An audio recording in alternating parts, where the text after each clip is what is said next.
Have you ever felt like there's something behind it all? Not obvious, not clear, but always there. A strange symbol on the dollar bill. A building with bizarre architecture in the heart of the capital. A politician raising his hand in a gesture you can't explain. A revolution erupting right on cue, as if someone had written the script long before, and then you see the pattern in France, in America, in South America, from the 18th century into the 21st, from constitutions to wars, from ancient temples to modern algorithms. There's nothing solid enough to accuse, but far too much to ignore. Their name is the Freemasons, also known as the Masonic Order. Not a secret society or no, but a society of secrets. They don't rule the world by force. They build it from the shadows through symbols, rituals, philosophy, and a patience that outlives time. You won't find them in your school textbooks, but their traces are in the foundation of every institution. They don't appear when history is written, because they were already there, before anyone picked up a pen. Tonight, Bedtime History invites you on an extraordinary journey, not through the familiar pages of history books, but through the tiny cracks in time, where the real secrets were buried.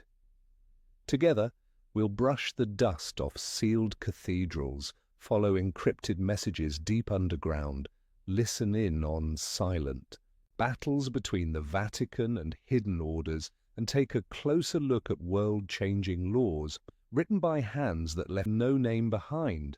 This is not a fantasy. This is real, only forgotten by design. And if you're still awake by the end, maybe you'll understand why the greatest builders in history never needed fame. They only needed their creations to stand quietly for centuries. There is no exact moment in history officially marked as the birth of the Freemasons. They appeared before the English Constitution, before the French Revolution, and even before modern maps gave shape to the world. They never announced their arrival. They let history speak for them through symbols. In handwritten manuscripts from medieval England and Scotland, the term Freemason first appeared in the 14th century, not as an organization, but as a status. They were stonemasons who were free, not bound to any local lord, not controlled by the church, and not tied to a single piece of land. They traveled across Europe, building cathedrals, castles, and observatories, carrying with them a strange system of symbols that no one outside their circle could understand, and from there they quietly became a threat. The churches they built were never ordinary. Domes shaped like the all-seeing eye, spirals aligned to the golden ratio, octagonal windows that spoke a secret language of geometry. The church began to grow suspicious. These men weren't just building with stone. They were building with ideas. In every brick there was a philosophy not found in the Bible, and when the Knights Templar were destroyed by King Philip IV of France in 1307, not all of them were burned or executed. Some simply disappeared. The survivors were hunted for years. Then suddenly the trail went cold. No bodies, no treasure. But the Red Cross, their symbol, began appearing inside the temples of stonemason guilds in Scotland. A coincidence? There's no solid proof that the last Templars merged with the Masons, but there's no proof to silence the suspicion either, especially when both groups shared a secret structure, coded systems, and unwavering loyalty, not to any king or pope, but to each other. Over time, these Masons no longer held chisels and hammers. They held blueprints, legislative documents, maps. They became anonymous builders, no longer constructing physical monuments, but laying the foundation of a new world order in politics, religion, philosophy, and science. In the earliest draft of the United States Constitution, scholars found phrases, symbols, and language eerily similar to Freemason documents. George Washington was a Mason. So was Benjamin Franklin. At the cornerstone-laying ceremony of the Capitol building, Washington wore a Masonic apron and performed an ancient ritual in front of thousands, none of whom understood the true meaning behind the gesture. And to this day, no one truly understands, because to understand, you have to be inside. The Freemasons don't hide because they're afraid. They hide because they have no need to be seen. No one knows exactly when the Freemasons officially became a secret society. For the first few centuries, they never called themselves that. They were simply the best builders in Europe, and perhaps because of that they were also the first to understand a crucial truth: architecture could hide messages, and those who knew how to hide messages held real power. In 14th century England, certain structures were built that still baffle historians today, not just because of their advanced techniques, but because of the details modern architectural textbooks often overlook. Tiny symbols carved deep into hidden corners, walls aligned with the sun on the winter solstice, and statues that seemed decorative but bore ancient motifs from Egypt or Sumer. They all had one thing in common: they were built by free stonemason guilds. And free didn't just mean free from the control of lords, it meant free in thought. In an era when the church controlled knowledge, when books were burned and thinkers were executed, the stonemasons, trained in geometry, astronomy, mechanics, were among the rare few with access to ancient wisdom. They didn't teach it in schools, they passed it down by word of mouth, through ritual, through symbols. And it was this oral tradition that made the popes uneasy. By the 15th century, lodges began to appear across Europe, not just as meeting places for builders, but as hubs for discussion, research, and the passing on of knowledge outside the Bible: Greek geometry, Hermetic philosophy, Babylonian astrology, even Hebrew Kabbalah translations. To the outside world, this was heresy, but within stone walls, it was science. Then something strange happened. Over time, fewer actual builders attended these lodges. Instead came scholars, lawyers, physicians, nobles, even royalty. They weren't there to learn how to shape stone. They came to learn how to shape something else: power in silence. This was the turning point. The Freemasons evolved from a trade guild into a mysterious philosophical order. The masters no longer measured foundations, they measured the structure of society. The apprentices no longer cut stone, they carved through layers of outdated thought in search of a new light. And that light, in Masonic philosophy, wasn't the light of religion, but the light of reason. They didn't broadcast themselves, but they didn't hide either, because to them the world didn't need to know who built it, as long as it stood strong. And from that moment on, the heads of churches, kings, and aristocrats began to grow uneasy, because power no longer sat solely on thrones. It had begun to flow silently, through midnight meetings, secret oaths, and invisible blueprints of a world being rebuilt from within. If you've ever stepped into an old European cathedral, chances are you've seen them without even realizing it. They didn't carve their names into stone, they didn't leave signatures, but they left symbols. And to those who know how to see, these buildings were never just places of worship. They were massive encrypted codes. The Freemasons understood something few others did. Stone could speak. Every arch, every carving, every statue guarding a church door was placed with intention. Those majestic Gothic structures weren't just feats of craftsmanship. They were vessels of philosophy, belief, and ancient knowledge, encoded. One famous example is Chartres Cathedral in France. To this day, modern scholars still can't explain why the cathedral's facade is tilted exactly 37 degrees off the north-south axis, or why its stained glass windows depict both Jewish Kabbalah, symbols, and ancient Greek geometry. Some say it's all coincidence. But when every sacred building shares the same coincidences, it's no longer random. Even the columns speak. In many old churches, pillars bear the cross of the Templars, the five-pointed star, or the compass and square. Worshippers pass by without a glance, but Masons recognize them instantly. These are markers, directions, confirmations that say, "This is our work." It's no surprise that the most architecturally strange buildings often stood where Freemason lodges thrived. At Rosslyn Chapel, in Scotland, the sanctuary holds nearly 100 stone carvings, from Templar crosses to figures that seem to depict symbols from the Americas, long before Columbus ever set sail. Who placed them there? And why? The answer lies in the Masonic philosophy of architecture. The physical world is only the shell.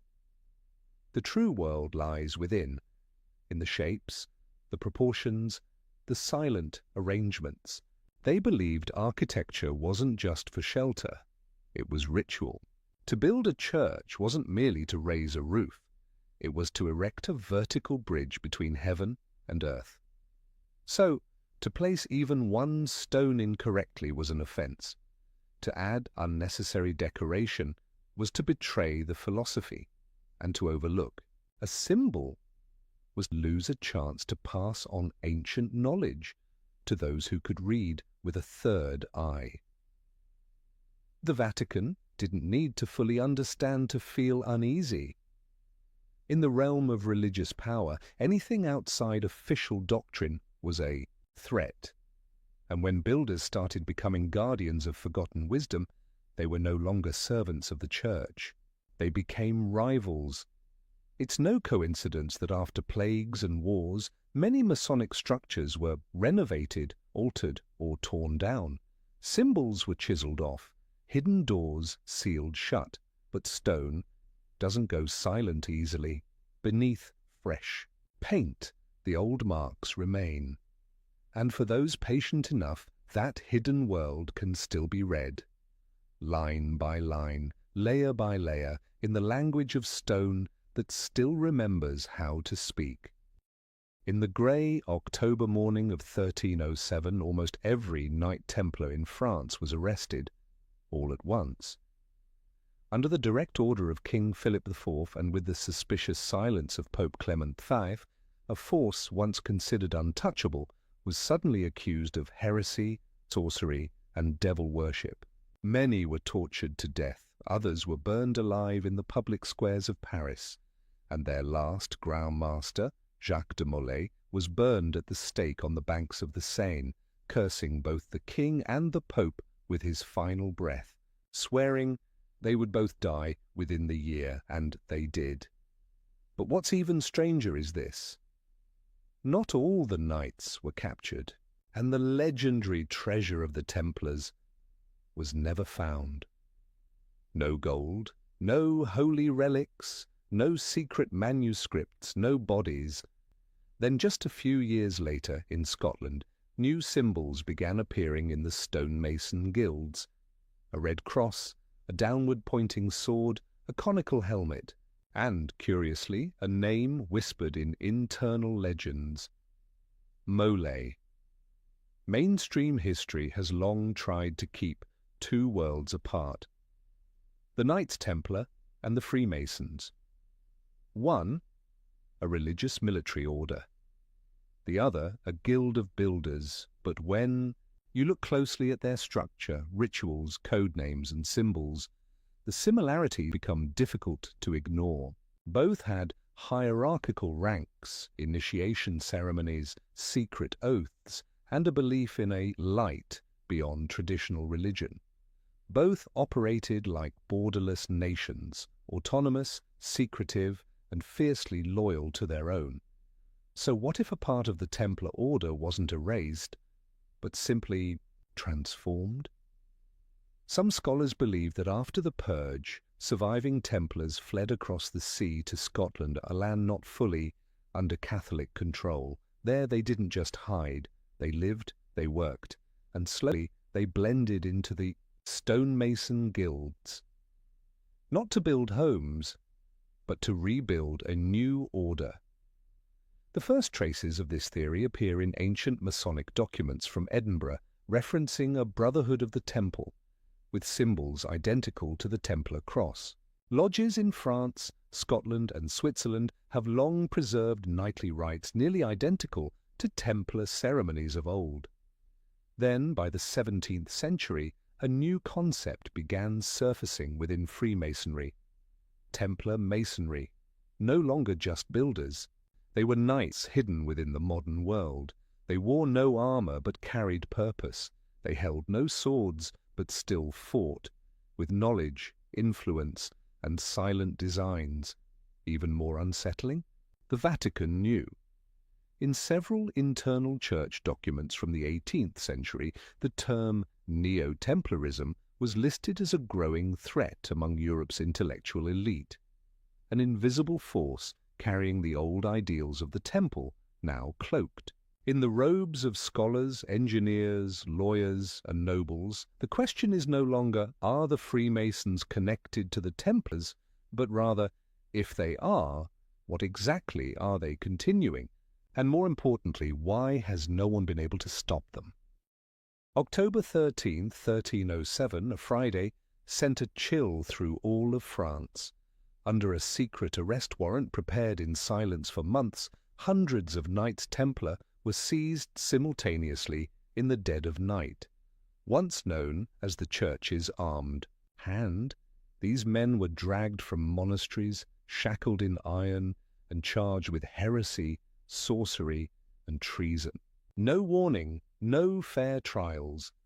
But the true cruelty wasn't the bloodshed. It was the silent consent of all Europe. King Philip IV of France, drowning in debt to the Templars, orchestrated the plan to eliminate the very force that once protected the Holy Land. Pope Clement V, though reluctant, turned a blind eye, because the Templars had become a power of their own, no longer controllable through scripture alone. The leaders were tortured into confession. They were forced to say they worshipped Baphomet, spat on the cross, and practiced dark rituals in secret.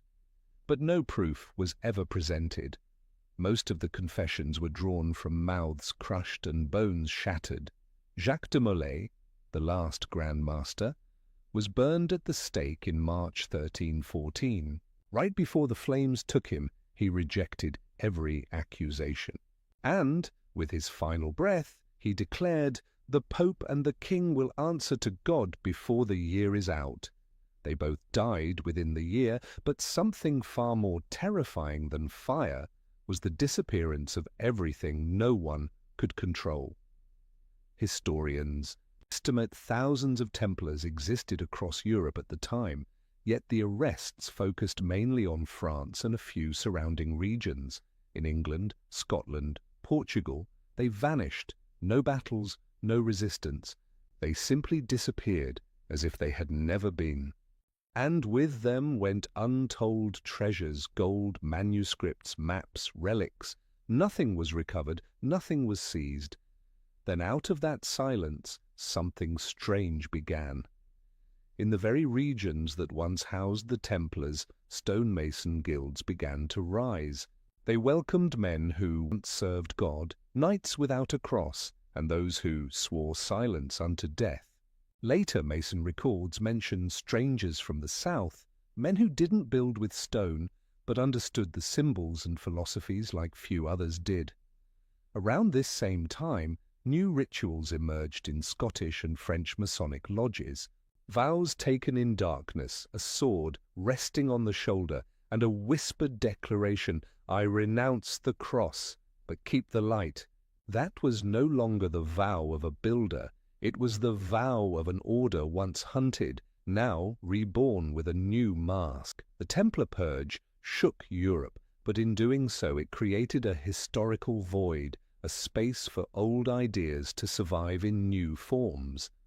The surviving knights didn't need to break out of prisons, because they were never caged. They only needed to change their face. And from there they began to build again, not with swords, but with symbols.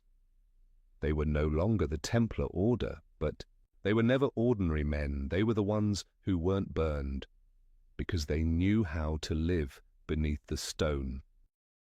An outsider could stand in a room filled with Masonic symbols and see nothing unusual, but to an insider, every detail carries meaning, and more importantly, power. In the world of Freemasonry, symbols aren't just signs, they're language, and that's exactly why they are feared. The most well-known symbol of the Freemasons is the compass and square, two foundational tools of the building trade. But in the hands of a Mason, they're more than instruments of measurement. They become representations of cosmic order and human morality. The compass represents the spirit, the ability to measure the intangible, thought, intellect, conscience. It draws the circle, a symbol of the infinite, of creation without beginning or end. The square represents the physical, the real, the grounded, the laws that govern matter.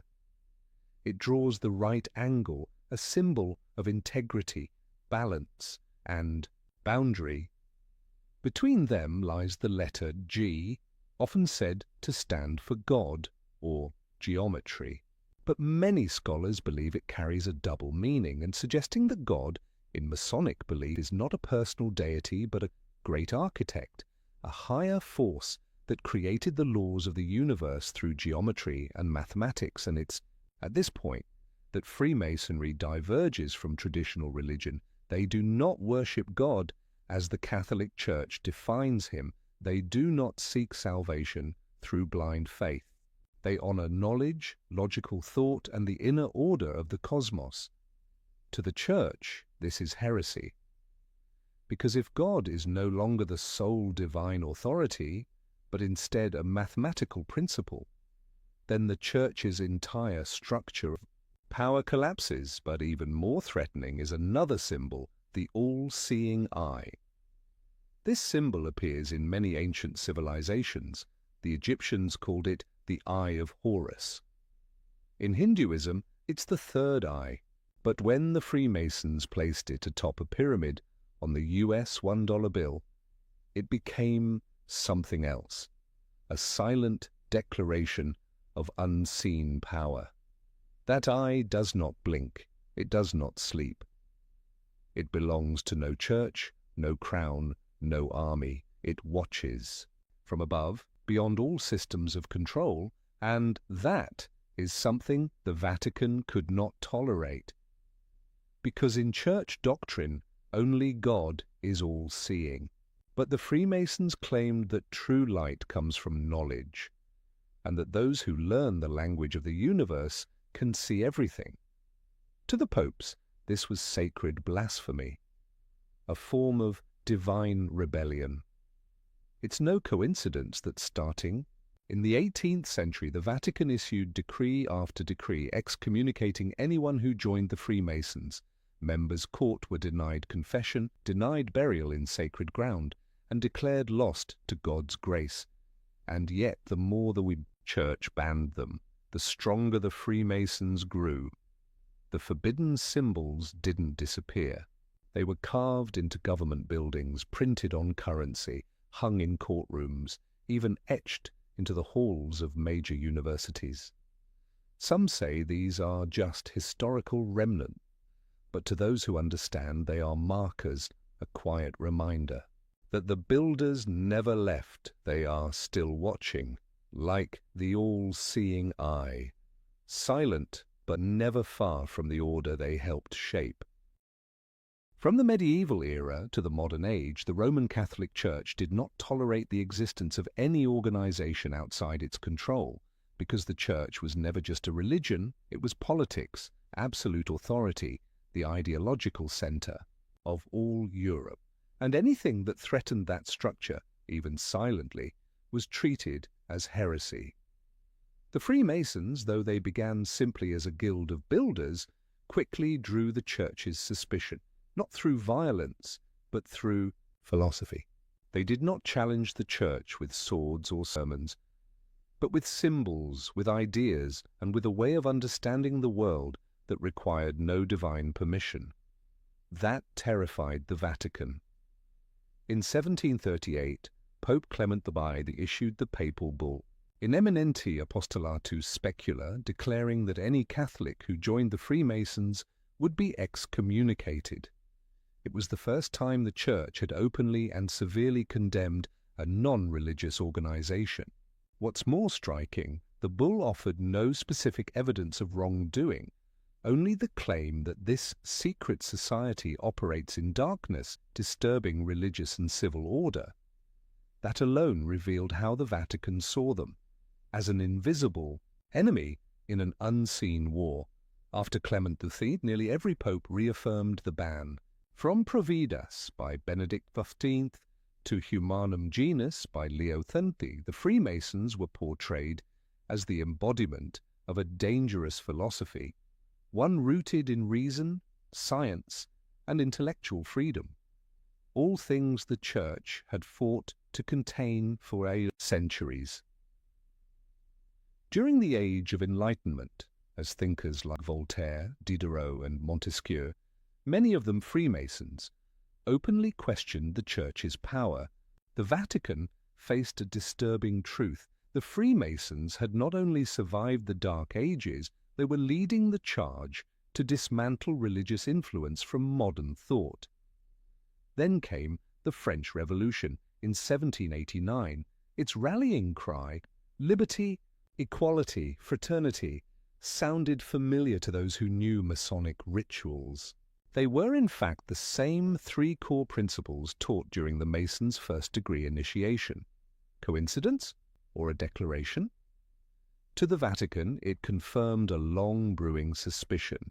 A hidden force was working quietly, peeling away the Church's grip on politics, law, and education, layer by layer, without war, without blood, yet with frightening efficiency. Under papal pressure, many Catholic countries outlawed Freemasonry. Lodges were raided, members were arrested. But instead of being destroyed, the Masons simply went underground. They didn't vanish, they evolved. Under the guise of academies, research institutes, political clubs, they spread. From Paris to New York, from Vienna to Havana, and what terrified the Vatican even more, some of their own began to be drawn in. Priests, cardinals, even bishops were quietly discovered to have ties to Masonic lodges, sometimes as official members. They never spoke of it publicly, but they existed. Leaked documents later revealed that during the 19th century, at least 3 Jesuit cardinals had attended Masonic meetings as intellectual observers. The question was no longer, do the Freemasons really exist, but rather, where have they been while we were trying to destroy them? And the answer was chillingly simple. They never left. When the Church couldn't destroy ideas, it turned to destroying the places where those ideas were carved. For the Freemasons, their knowledge was never stored in books. It was inscribed in stone. From the 17th century onward, a strange pattern emerged across Europe. Dozens of religious and secular buildings were suddenly renovated, closed down, or simply vanished from administrative records. No clear reasons, no official bans. But keen observers noticed one unsettling commonality. These were all sites marked with traces of Masonic influence. One striking example, St. Ninian's Church in Stirling, Scotland.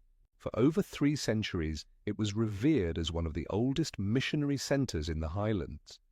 But later, scholars discovered something unusual beneath the altar: a carved compass and square surrounded by a circular pattern of Latin numerals, arranged with geometric precision. What stood out, the engraving wasn't oriented toward Jesus, but toward Sirius, the central star in many ancient Masonic rituals.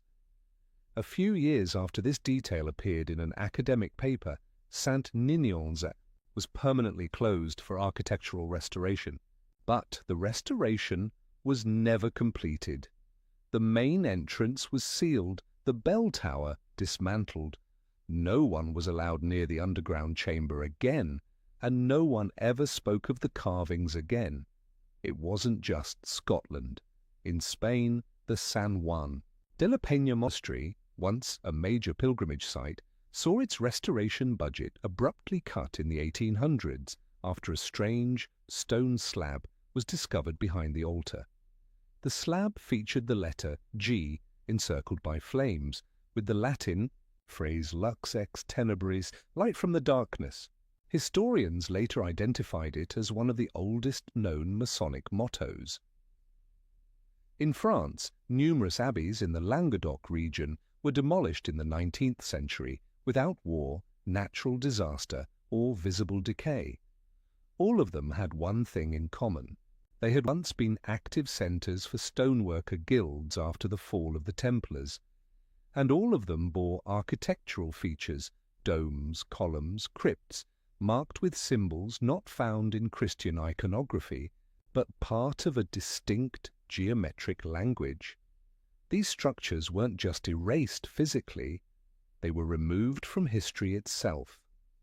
Maps were altered, photographs went missing, documents were redacted or revised, even those involved in the restorations were reassigned or silenced completely. In many cases, the buildings weren't destroyed, they were repurposed. Masonic lodges were handed over to charities, religious schools, or state offices under the banner of serving the public. But every Mason symbol on the walls, doors, and ceilings was painted over or chiseled away. In some places, new saints were installed, new altars erected, as if to overwrite the past with fresh layers of righteousness. And through all of it, no one offered an explanation, no trials, no public accusations, no official reports, only silence. A long, organized silence, a kind of forgetting by design. As always, the Freemasons did not respond. They made no protests, filed no claims. They simply withdrew, quietly, taking their symbols elsewhere, and continued building. But the sealed sanctuaries still stand. Though their original forms may be lost, they remain beneath the surface. Beneath the bricks, beneath the paint, beneath the pretending, the stone remembers.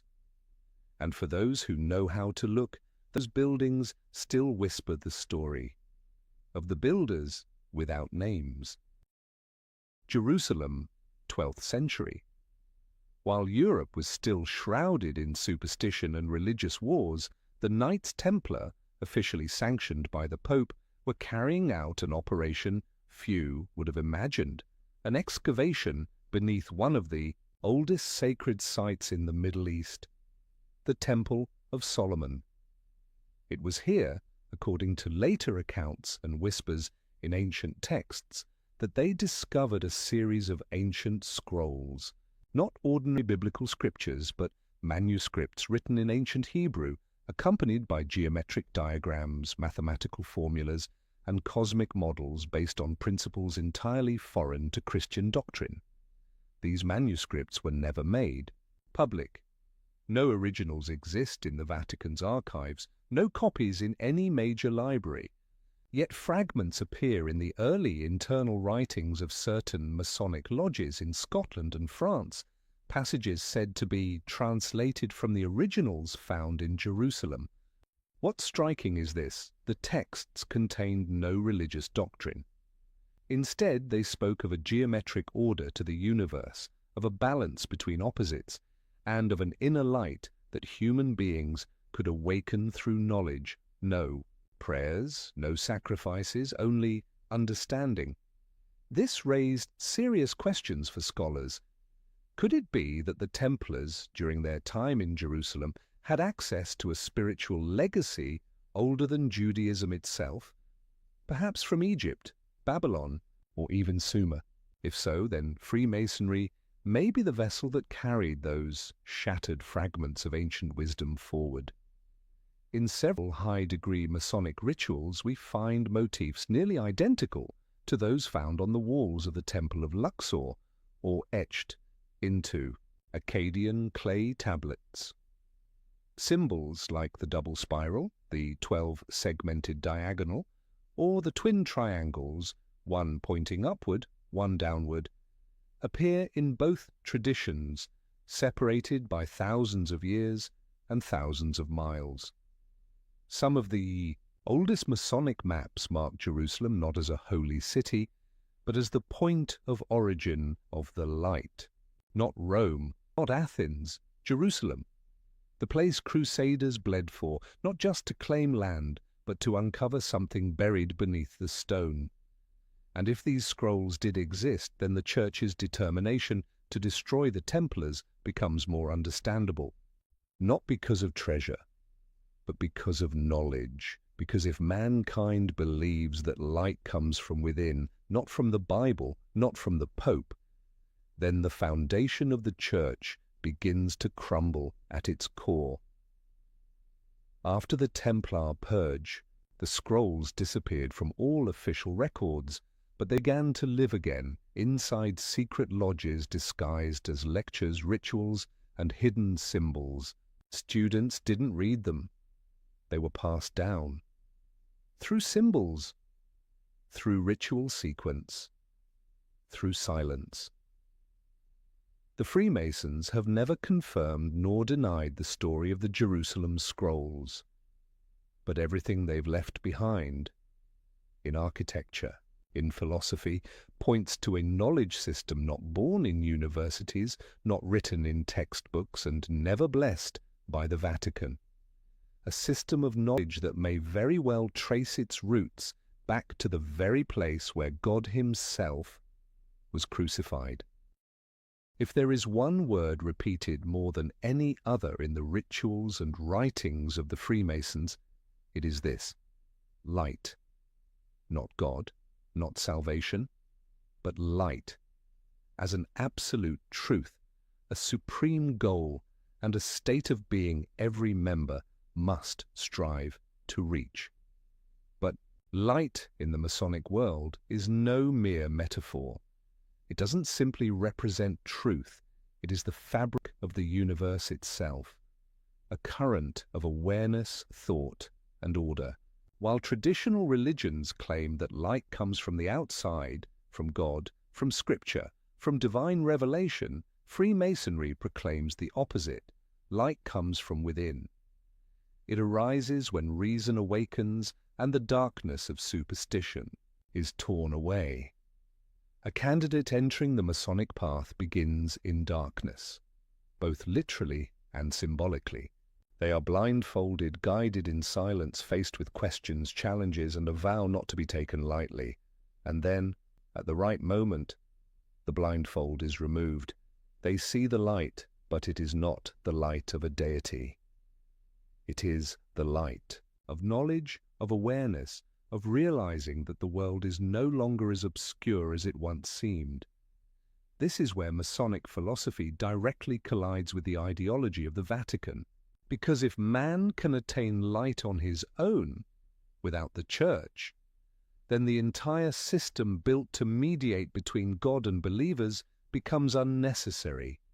Masonic philosophy draws from ancient traditions, Hermeticism from Egypt, Kabbalah from Blue, Jewish mysticism, Pythagorean thought from Greece, and echoes of Eastern philosophy. All of them share a single belief that the universe is understandable, not through blind faith, but through observation, comparison, and the endless pursuit of learning. Light is the fruit of that journey. It is not granted, It cannot be taken away. It appears only when one is humble enough to ask questions and brave enough to reject ready-made answers. Conversely, darkness in Masonic thought does not equal evil. Darkness is the unknown. It is the absence of knowledge. It is the natural state in which all people begin, before they choose to seek, to explore, and to reconstruct their own understanding of the world. No one is condemned for being in darkness. Only when one refuses to seek the light do they begin to lose themselves. That's why Freemasonry never forces belief. They do not preach. They do not promise heaven. They ask only one question before accepting someone into the craft. Do you desire the light? The answer requires no words.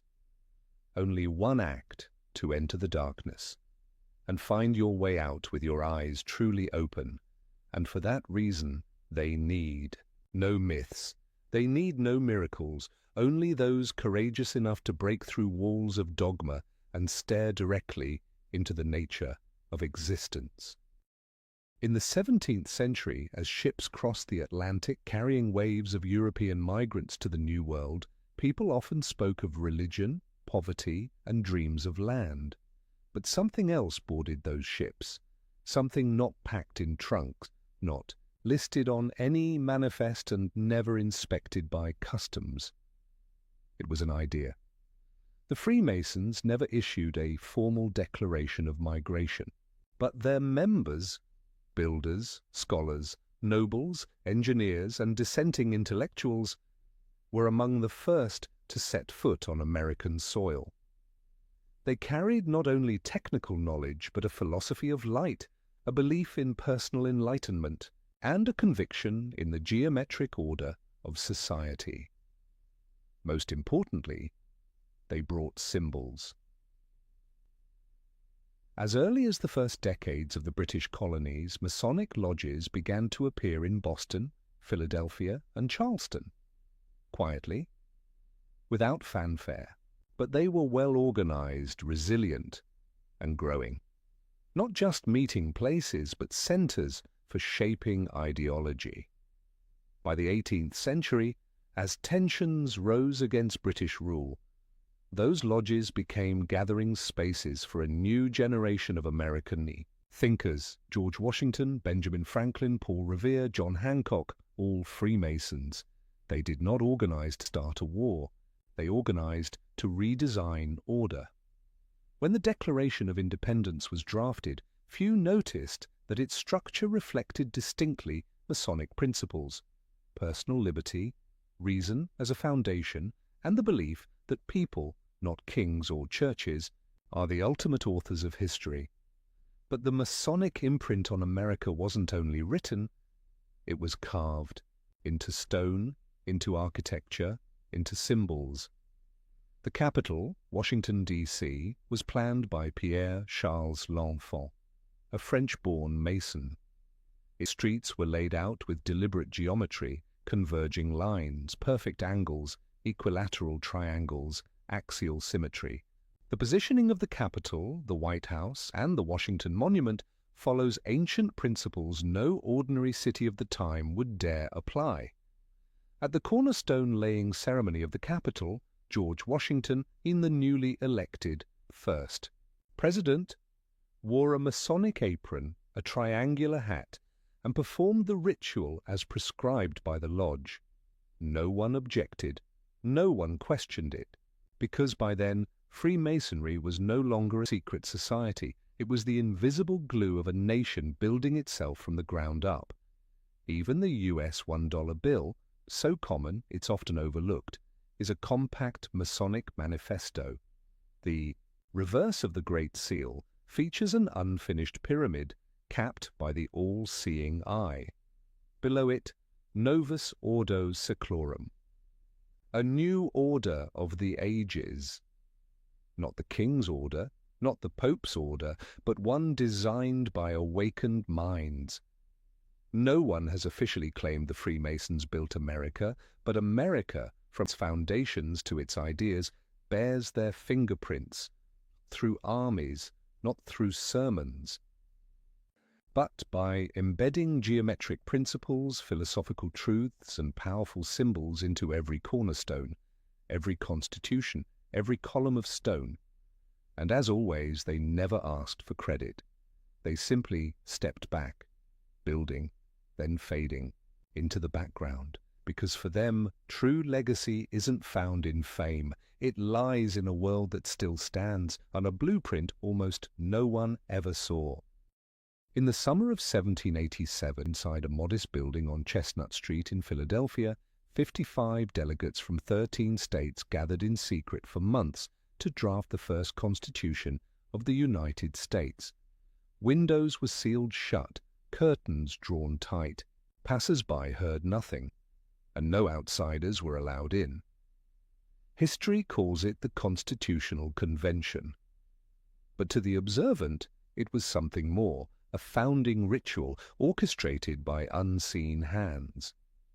Among the delegates, more than half were Freemasons. George Washington, who presided over the convention, was a high-ranking Mason. Benjamin Franklin, a cornerstone of Enlightenment thought, was the Grand Master of the Grand Lodge of Pennsylvania. They did not just share political ideals, they shared a secret language, albeit a system of symbols, ciphers, and rituals known only within the lodge. Later historians, when granted access to unpublished handwritten drafts, found something unusual. In the margins of notes by Franklin and Hamilton, there were inscriptions in a geometric script, not Caesar ciphers, not Latin, but a code used only in the higher degrees of Masonry. Symbols like the double triangle, the stylized G, and intersecting spirals, never found in official government records, but deeply rooted in Masonic cipher texts. One particular memo, discovered in the Library of Congress in 1932, bore two cryptic lines beneath Franklin's signature. "There is no light without darkness. Place the eye where the pyramid remains unfinished. It has never been officially explained, yet soon after the all-seeing eye appeared on the Great Seal of the United States, and the pyramid, a symbol of ongoing construction, became a permanent fixture on the U.S. $1 bill, a silent reminder that this nation is forever under construction. It is no coincidence that the U.S. Constitution, the oldest active political document in the world, was crafted in silence in a city that housed the largest Masonic lodge in the country.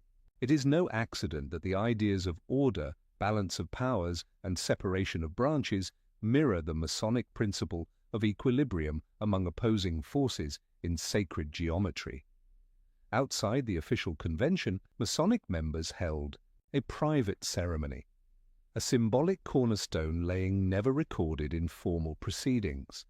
That stone, according to descendants of one delegate, was placed at the intersection of two major city axes, and to this day its exact location has never been disclosed. There are things never written into history books, there are symbols never officially explained, yet they remain in the heart of Philadelphia, etched into facades, woven into the geometric layout of streets, and embedded in the very system by which this nation was designed to function, like a machine crafted by an invisible architect. To the Freemasons, America was never just a promised land. It was an unfinished blueprint, and each generation, knowingly or not, still lives within that design, moving piece by piece along the path laid by symbols placed there since the very first day.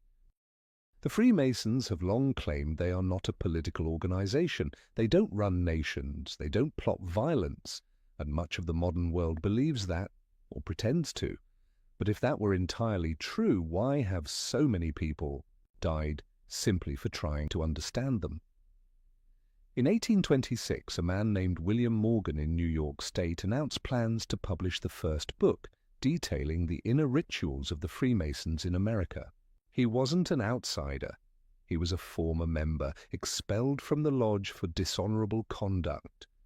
According to his publisher, the book revealed everything: the oaths, the hierarchy, the initiation process, and the philosophical goals of the organization at that time. Just days before the book was set to be printed, Morgan was arrested on vague charges of debt. Soon after, he vanished from jail. No trial, no transfer records, no trace. His wife was told he had been released, but no one ever saw him again. Not even a body was found. The incident sparked national outrage and led to the creation of the Anti-Masonic Party, one of the first political movements in the US to challenge secret powers. Yet just a few years later, the party quietly disbanded. Its supporters faded away. Some lost their positions, others met with accidents. No one could prove the Freemasons were behind it. But the question lingered: why is it that those who get too close to this organization, unless they rejoin it, either disappear or fall apart? In Europe, the story wasn't much different. In 1897, French historian Léo Taxil shocked the press by claiming he had infiltrated high-level Masonic circles and uncovered demonic rituals involving Baphomet. But a few years later, he suddenly confessed that it had all been fabricated, a strange reversal after publishing hundreds of pages, photographs, and testimonies. Some believed he had been threatened, others thought the confession itself was the real lie, a desperate escape from ending up like William Morgan. In the 20th century, Italian journalist Mino Pecorelli, known for investigating ties between the secretive P2 Masonic Lodge and top Italian politicians, was shot. Dead on a street in Rome in 1979, no killer was ever found. Months before his death, he had said in an interview, "There are buildings that if you walk into them on the wrong day, you won't walk out." What ties these cases together? No evidence, no confessions, no thorough investigation. Just a trail that grows cold, as if the truth itself dissolves when it hits a wall no one dares to breach. The Freemasons have never denied these stories, but they've never explained them either. They remain silent, as they always have. There is a saying in Masonic philosophy: those who are not ready for the light should remain in darkness. But that leads to a darker question. What happens when someone sees too much light and they're not one of them? History has never offered a clear answer, but whispers persist. Sometimes death is the only permanent silence. And for the Freemasons, silence has always been their most effective response. Most people who've heard of the Freemasons are familiar with the number 33. In the official ranking system, especially within the Scottish Rite, the 33rd degree is the highest, reserved for those with extraordinary service to the order. But few realize that 33 is only the highest rank the public is allowed to know. Beyond that number lies something deeper, a level with no official records, no ritual map, and no written rules, only whispers, only by invitation. And once you're in, there's no returning the same way you came there.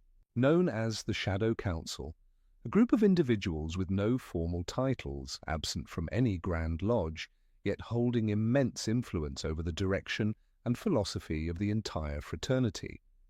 They don't lead by command, but by orientation. They don't govern through rules, but through symbols. In ancient manuscripts, particularly those preserved in Old French and German lodges, that there are vague references to the silent architects. They are beyond rank because they were never within it. They come from nowhere because they never left the center.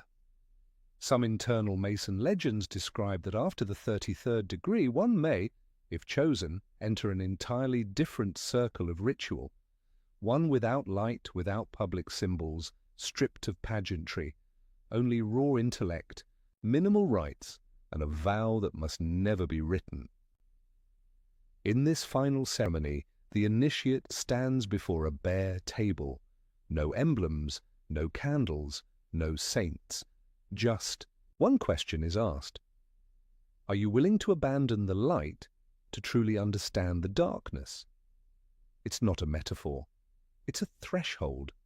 Those who step into the shadow council are no longer guided.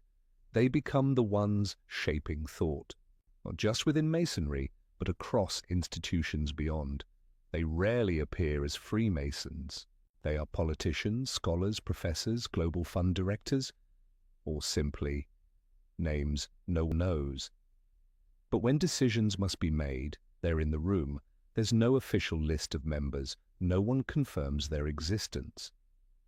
But documents, leaked during the investigation into Italy's P2 Lodge, as well as the writings of historian James Anderson, author of the 1723 Masonic Constitution, subtly suggest true decisions do not lie in the hands of Grand Masters.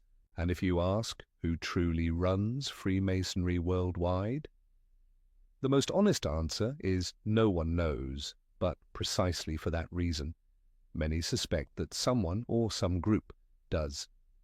The Shadow Council doesn't attend public ceremonies, they don't pose for photos, they don't give speeches, they leave no trace, but their influence filters down quietly, through shifts in doctrine, through changes in ritual, and sometimes through a lodge that suddenly shuts down a senior member who abruptly disappears, or an ancient symbol that's replaced without explanation.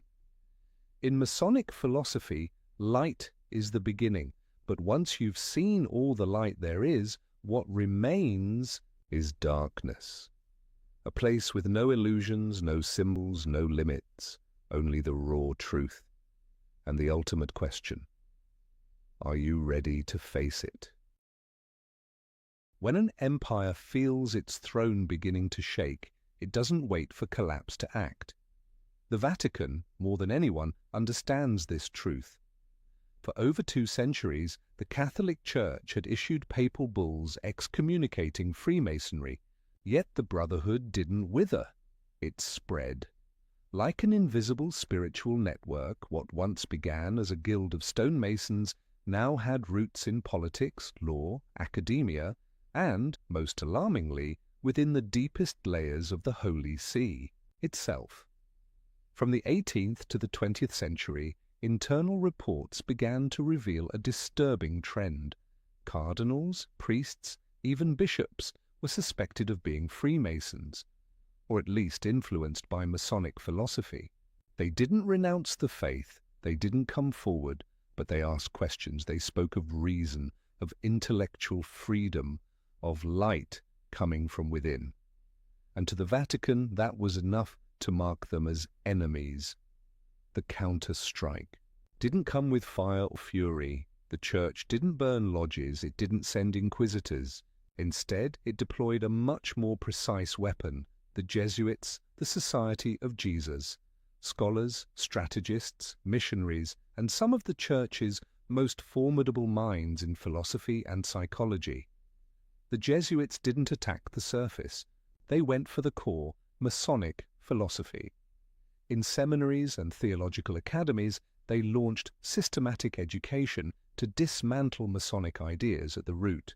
They taught that light found by man is arrogance, that freedom cannot exist outside God's framework, that architecture cannot replace revelation. Every argument was crafted to disarm the symbolic and intellectual foundations. Freemasonry promoted, meanwhile, the Vatican activated covert operations. Declassified files from Italy, Spain, and France later revealed the existence of special investigative units, often led by ultra-conservative cardinals, tasked with compiling secret lodge lists, monitoring suspect clergy, and tracing Masonic influence within Catholic charities. From those investigations, blacklists were created, priests spotted at Masonic events, theologians publishing works echoing Templar ideals, architects designing churches with strange geometric layouts. They were all flagged. Some were quietly stripped of position, Others were transferred to remote parishes. A few simply vanished from administrative records. The tension climaxed in 1884 when Pope Leo XIII issued the encyclical Humanum Genus, calling Freemasonry the kingdom of darkness, diametrically opposed to the kingdom of Christ. He didn't merely label them heretical. He accused them of plotting to overthrow Christian civilization by spreading relativism, atheism, and false freedom. This wasn't just a warning. It was a declaration of ideological war. Freemasons, as always, did not respond. No press statements, no rebuttals. They simply continued, holding rites, opening lodges, passing on philosophy, quietly, in their way. No need to argue. Those meant to understand would find their way, but for the Vatican, silence like that was unacceptable. In the Church's worldview, silence is the boldest form of power. Then, in the modern era, when many thought the confrontation had cooled, an explosive scandal erupted in Italy. The P2 Lodge case, a secret lodge linked to politicians, the Vatican Bank, and a network of elites. The documents uncovered showed Masonic infiltration reaching the very core of the Holy See's religious and financial structure. The war never ended, it simply changed form. One side bears the cross, the other the compass and square. And between them lies a world that's never been allowed to see the whole truth. On August 15, 1806, beneath the golden sunlight of Paris, tens of thousands gathered at Place de l'Étoile for a grand event, the ceremonial laying of the first stone of the Arc de Triomphe, a monument to Emperor Napoleon Bonaparte's glorious victory at Austerlitz. The newspapers called it a political spectacle. The aristocracy saw it as a tribute to the empire. But in the front rows sat a small group, not in military uniform, not wearing royal insignias, moving in quiet formation, exchanging glances of silent understanding.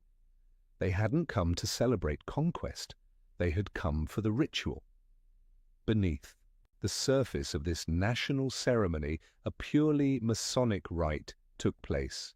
Not public, not hidden, simply unspoken. The first stone of the Arc de Triomphe wasn't laid by royal architects. It was laid by Jean-Baptiste Rondelet, a renowned architect and a high-ranking Freemason in France. According to eyewitness accounts, before the stone was placed, he laid a white apron on the altar. Then, with two others, believed to be members of Lodge Paris, he performed a quiet ritual. 3 taps of the hammer, 3 circular steps, and a short phrase that was never recorded. Then the stone was lowered. Inside it, according to Freemason legend, a copper cylinder was hidden, containing geometric diagrams and Masonic symbols. A seed, in their words, planted within the heart of a royal monument. The Arc de Triomphe, on the surface, is a symbol of military triumph. But from above, the layout of the entire Étoile area forms a 12-pointed star, a design with no clear technical reason, yet perfectly aligned with the Masonic dodecagram, a symbol of cosmic order and historical cycles. Question remains, did Napoleon know? He never declared himself a Freemason, but nearly all his inner circle, from Joseph Bonaparte to Joachim Murat, and many political and military advisers, were members of the lodge. Napoleon allowed the establishment of hundreds of Masonic lodges across France and occupied Europe. He neither interfered nor controlled. He let them grow, a parallel network alongside the official state machinery. In a letter to his brother in 1805, Napoleon wrote, "Ideas need weapons to survive, but weapons do not create ideas. I need builders, not just of stone, but of ideals." There's no direct evidence he was referring to Freemasons. But for those who understand how he operated, restructuring Europe not through the cross, but through the Napoleonic Code, secular education, and geometric governance, the answer seems clear. The ceremony ended in applause, fireworks, and patriotic cheers. People remembered the victory. But within the crowd, a small group slipped away quietly, leaving before the final blessing. They didn't come to witness history. They came to carve it into stone, quite literally. And from that day on, the Arc de Triomphe became more than just a monument of France. It became a Freemason structure hidden beneath a veil of glory, where symbols and geometry continue to stand silently in the heart of Paris, unnoticed by almost everyone.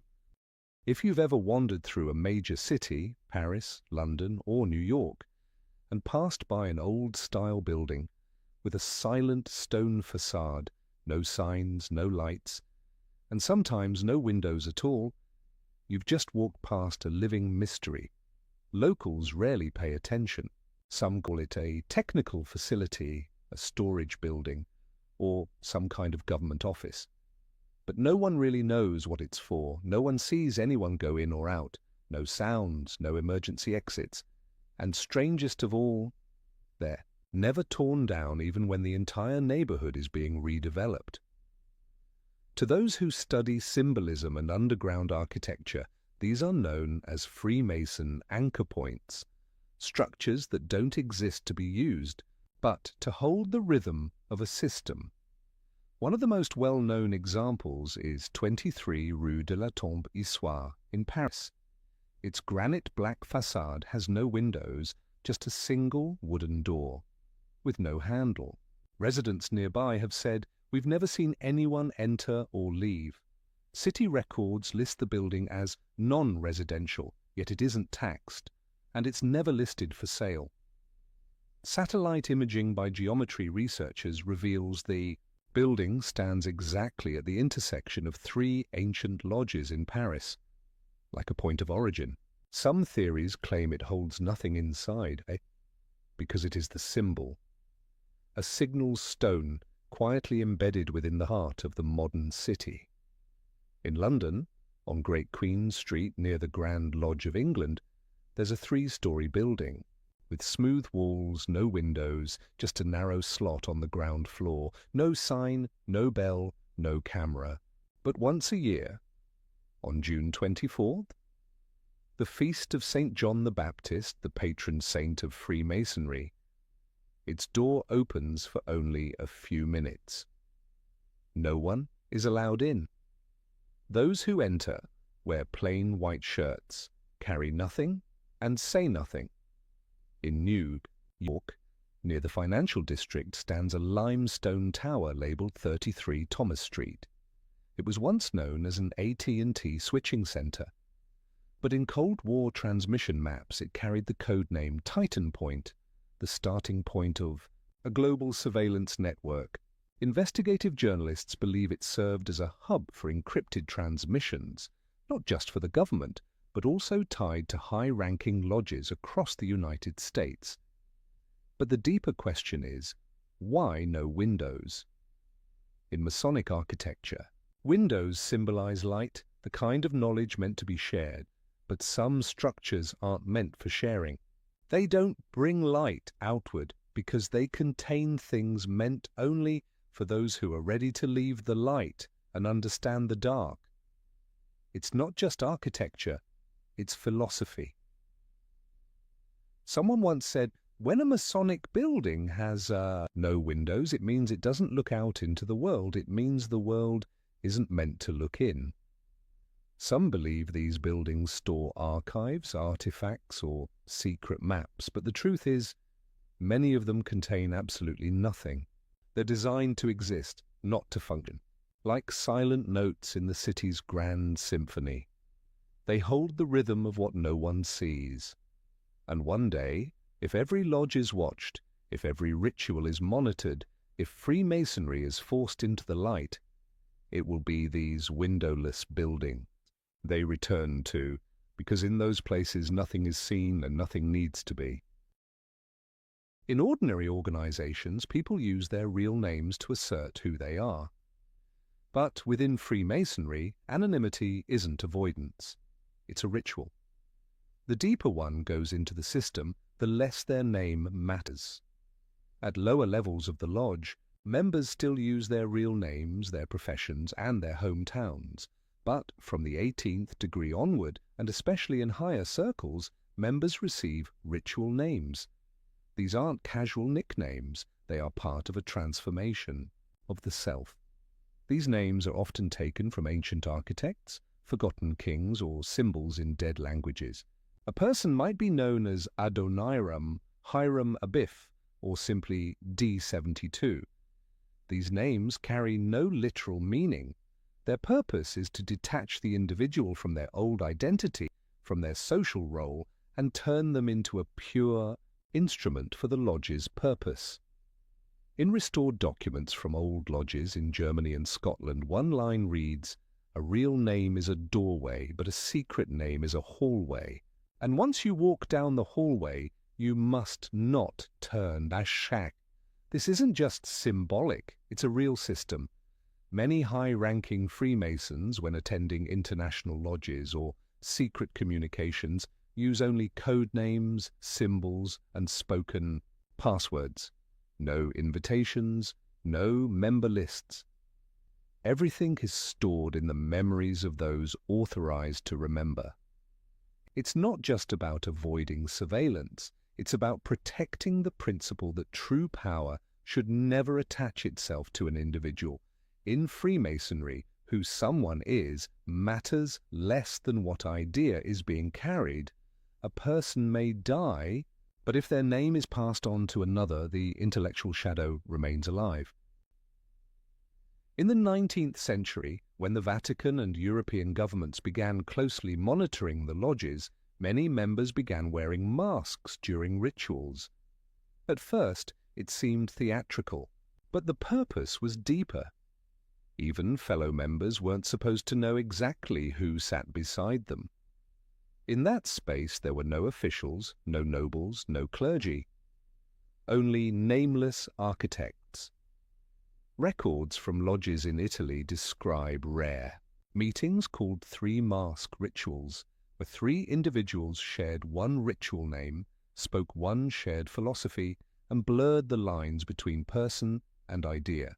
The question who said it lost all meaning. What mattered was, it was said. Modern researchers have tried to trace the real identities of high-ranking Freemasons, from revolutionaries to figures influencing global finance, but they all face the same problem. There's no data. Not because it was erased, but because it never existed under real names. In psychology, they say identity is the foundation of consciousness. But in Freemason philosophy, consciousness becomes truly free only when it's no longer bound by identity.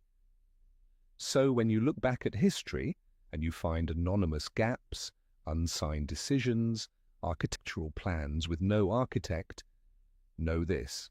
It wasn't an oversight. It was intentional because some people, to move the world, chose never to appear in its history. No Freemason symbols appeared on the flags of nations during the world wars. No declaration of war was ever signed in the name of Freemasonry. But behind the curtains of history, their shadow, whether denied or obscured, quietly lingered. In the world's defining moments, during World War I, as monarchies collapsed one by one, from the Russian Tsar to the Austro-Hungarian Empire, historians began to notice a pattern: the rise of republics, constitutional governments, and democratic reforms often involved figures who had ties to Masonic lodges. Georges Clemenceau in France, Woodrow Wilson in the United States, and Tomáš Masaryk in Czechoslovakia, all were known to be affiliated with major lodges. This doesn't mean Freemasonry orchestrated or controlled events, but clearly its ideals, personal liberty, secular governance, and rational order aligned with the post-war wave of democratization.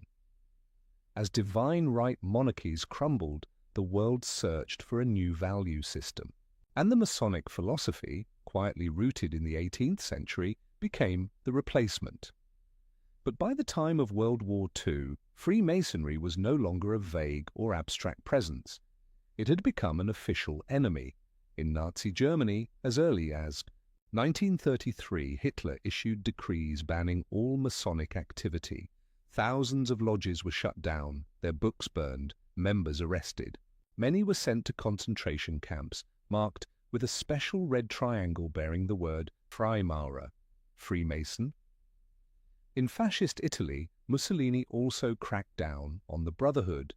One of the most aggressive purges targeted Lodge P2, accused of being not just Masonic, but a secret hub of resistance against the regime.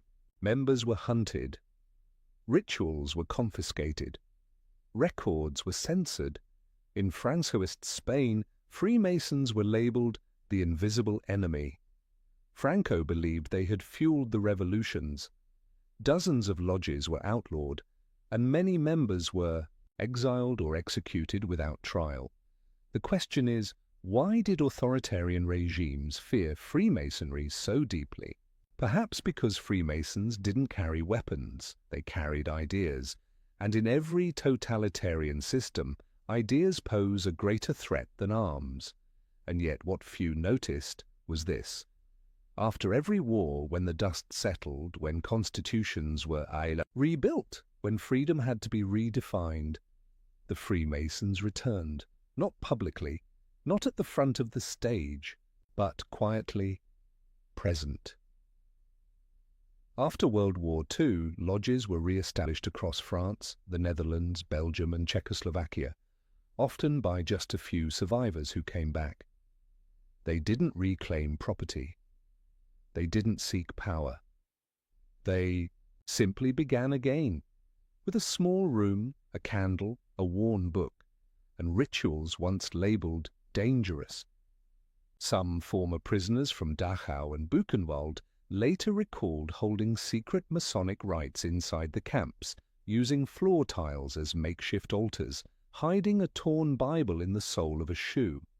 For them, preserving the ritual meant preserving the self, in a place where everything else was broken.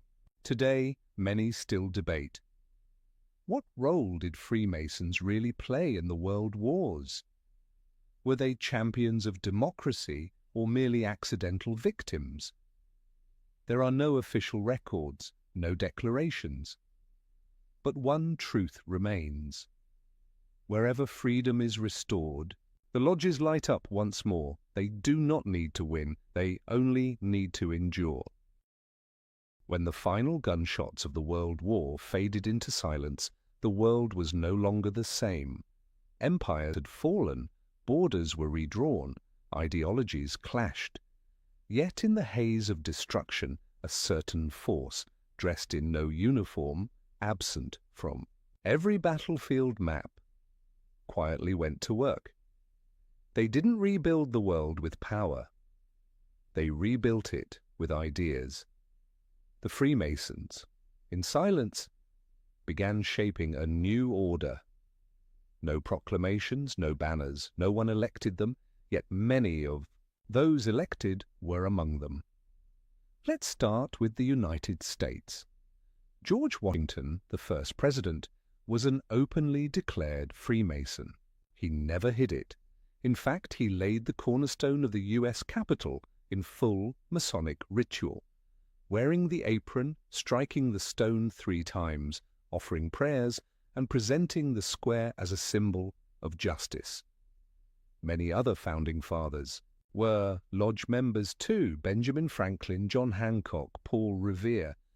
But what matters isn't who they were, it's what they embedded into the political structure of the new nation: individual liberty, separation of powers, inalienable human rights, a secular government. These weren't just revolutionary slogans. They were ideas that had been debated for centuries within Masonic lodges across Europe, from England to France to Scotland. where Platonic philosophy was studied beside geometric diagrams and ancient rituals met Enlightenment reason. Look closely at the US dollar, and you'll find a story beneath the surface.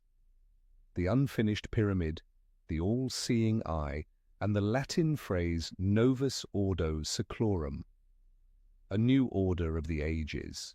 An order not built on thrones or crowns, but on reason, freedom, and the architecture of thought. After World War II, as the world sought balance once again, global institutions emerged: the United Nations, the International Monetary Fund, the World Health Organization. Those who laid the foundations, from Franklin D. Roosevelt to European diplomats, were said to be directly influenced by international lodges. Not all were members, but many had once been guests, exposed to humanist, universalist ideals. Long held by the Freemasons that all people are born free and equal, and that progress comes from knowledge, not blind faith. Once again, they did not lead from the stage, they didn't claim the spotlight, but the principles they preserved quietly found their way into charters, constitutions, and international codes of law. Still, the new world they helped shape was not a utopia. It remained fractured, unjust, and conflicted. The Freemasons never claimed to control humanity. They merely tried to lay the first stones carefully, so that others might continue to build. Because for them, the most important structure isn't a temple, a palace, or a monument. It is the spiritual order of a world governed by reason, a world where, even if light cannot shine everywhere, at least it is never completely extinguished. And that is why, despite being called a secret society, accused of conspiracies and hunted for centuries, the Freemasons still endure, not to rule, but to build, not to lead, but to lay foundations. They do not need everyone to believe in them. As long as the structure still stands away, they fulfilled their purpose. In the heart of old European cities, there are doors you could walk past your entire life without ever noticing. They have no handles, no signs, no doorbells, just a patch of stone in a slightly different shade, a shallow carving, or a paper-thin, vertical slit on the wall of an aging church. They draw no attention, and that is the point. These doors have never been opened publicly, and some, according to those who claim to have seen them, don't appear to lead anywhere at all. One of the most famous examples lies beneath Rosslyn Chapel in Scotland, a place believed to be the final stronghold of the Knights Templar before vanishing into legend.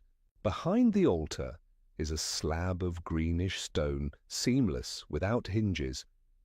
But when sunlight strikes at just the right angle during the summer solstice, an inverted triangle appears faintly on its surface, suggesting a hidden doorway. The chapel denies any passage exists. Yet in reconstructed Masonic maps from the 17th century, that area is marked with a strange letter, a reversed M, often used in high-level ritual manuscripts to signify a threshold with no return. In Paris, beneath the ground lies more than catacombs. Near Montmartre, an old wine cellar contains a sealed room, accessible only when the entire water system is shut down. Researchers found a rusted iron door, unlocked but immovable by ordinary force. One worker once saw a staircase behind it, then vanished. The area was sealed off. No one has entered since. According to members of Lodge Paris, that space was used for a threshold ritual, a moment when a Freemason officially relinquishes their identity to ascend into a level with no name. The door, they say, opens only once and never for return. In Washington, D.C., within Lafayette Square, stands a structure known as the House Without Windows, no windows, no residents. Public records list it as non-existent. Yet satellite imagery captures its shadow. And once, a year, on the night of July 4th, a single light flickers from within for exactly 7 minutes. No one goes in. No cars park nearby. But observers report that in that moment, a glowing, all-seeing eye briefly appears atop the roof and fades. When journalists tried to investigate, they were turned away by plainclothes security. No agency claimed ownership of the building. No name was ever given. What sets these doors apart is not their shape, nor their materials. It's how they seem to refuse to exist in ordinary terms. They are not locked, because they were never meant to open. They are not guarded, because those not invited will never see them.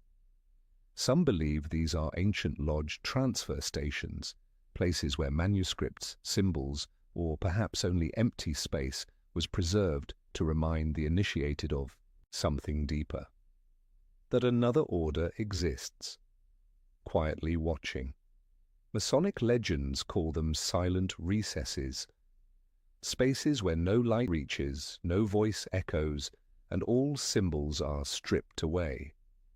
If a member is brought there, it means they have passed beyond the level of practice, into the level of acknowledgement. And once one steps through such a door, they are no longer a Mason, they become the idea itself. Today, many of those doors have been buried, sealed, or erased from the surface. But the oldest lodges still hold the maps, still speak of them, as a final test for those willing to look into the void, because some doors are not meant to be passed through. They exist only to prove one thing, that you are ready to accept the ultimate secret is not what lies behind the door, but that the door exists at all. Freemasonry has always been wrapped in suspicion, but for centuries that suspicion remained abstract, a sense that they might influence, that they might work from behind the scenes. Then came the 1970s and 1980s.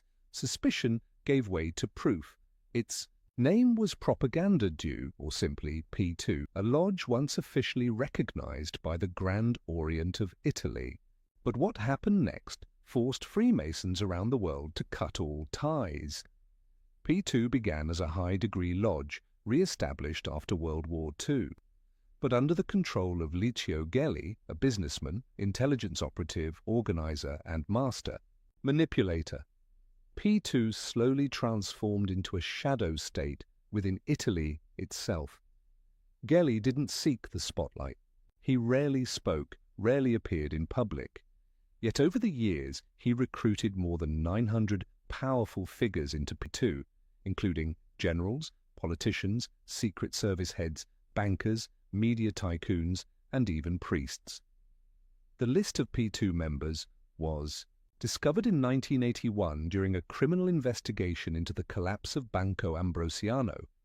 The list, printed on official lodge letterhead with names, ranks, and ID codes, became one of the most shocking documents in modern Italian history. Among the names, Italy's sitting prime minister at the time, Silvio Berlusconi, along with NATO generals and top media executives. Subsequent investigations revealed a vast underground network with one clear objective: to control Italy's political and financial systems through bribery, blackmail, and media manipulation. P2 was no longer a lodge. It was a power structure, accountable to no one. Behind the veil of Masonic ritual, it orchestrated actions such as buying off journalists and controlling public narratives, compiling blacklists of disloyal individuals, moving illegal funds through Vatican banks, organizing anti-revolutionary, armed cells within the military. One of the largest links in this web of crime was the massive collapse and money laundering scandal at Banco Ambrosiano. P2 used hidden Vatican funds to transfer assets through Switzerland, Liechtenstein, and Latin America. When the scheme unraveled, the bank's chairman, Roberto Calvi, nicknamed God's Banker, was found hanging under Blackfriars Bridge in London in what was staged to look like suicide. The Vatican, dragged into the scandal through its financial institutions, suffered deep damage to its credibility. But deeper still was the blow to Italy's democracy. When the P2 list was made public, the people realized that for decades, elections, reforms, and even media investigations may have been manipulated by a secret network. The Italian government responded with emergency legislation declaring P2's operations illegal, banning all its members from public office, and ordering Freemasonry in Italy to shut down the lodge permanently. For global Freemasonry, long accused of secrecy, this marked one of the greatest crises of credibility in modern history. Lodges across Europe issued formal statements. P2 does not represent us. But the stain remained, not because all lodges were like P2, but because the world had now seen what happens when darkness no longer checks itself.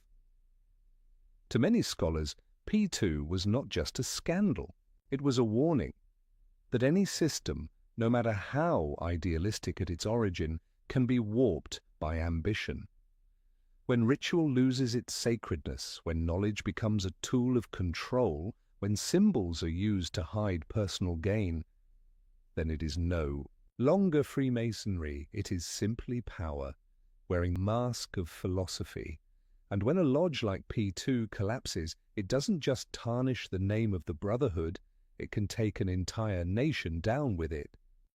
Among the millions of Freemasons who have walked this earth, there are a few who never submitted an application, never studied the rituals from scratch, never swore an oath to prove loyalty, because their blood itself was the oldest oath ever given. These are bloodlines passed down through generations, where in each era at least one is chosen, not to inherit wealth, but to inherit a symbol that has never shown its face.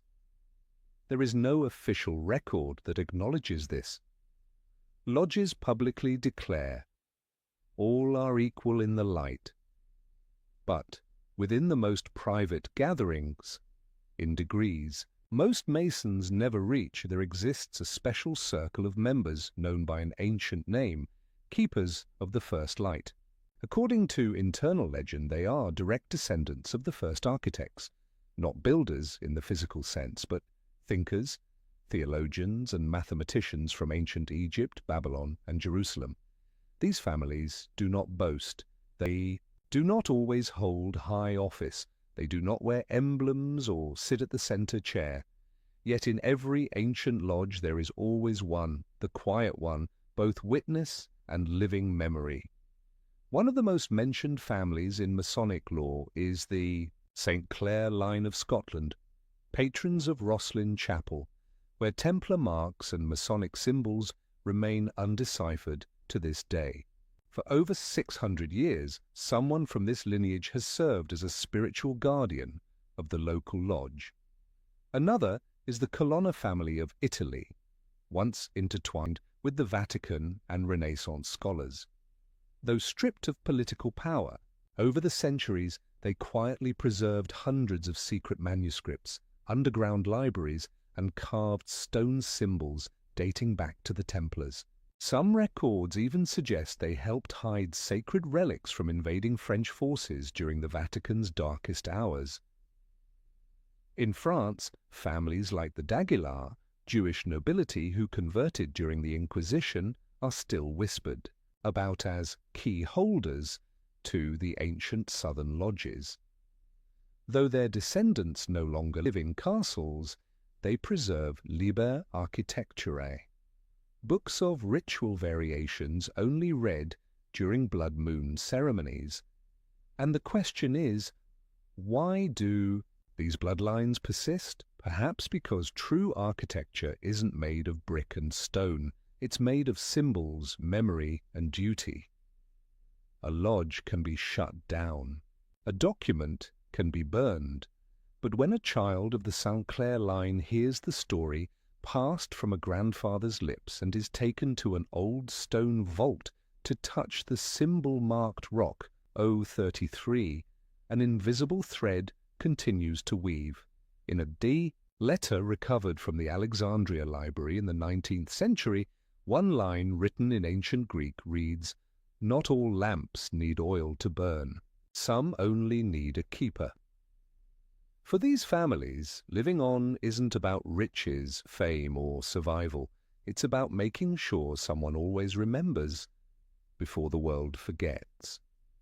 Today, most modern lodges have long forgotten the names of these ancient lines, but every so often during a strange, silent ritual night, someone steps forward, saying nothing but a name that echoes from centuries past, and in that moment, the oldest Masons in the room understand.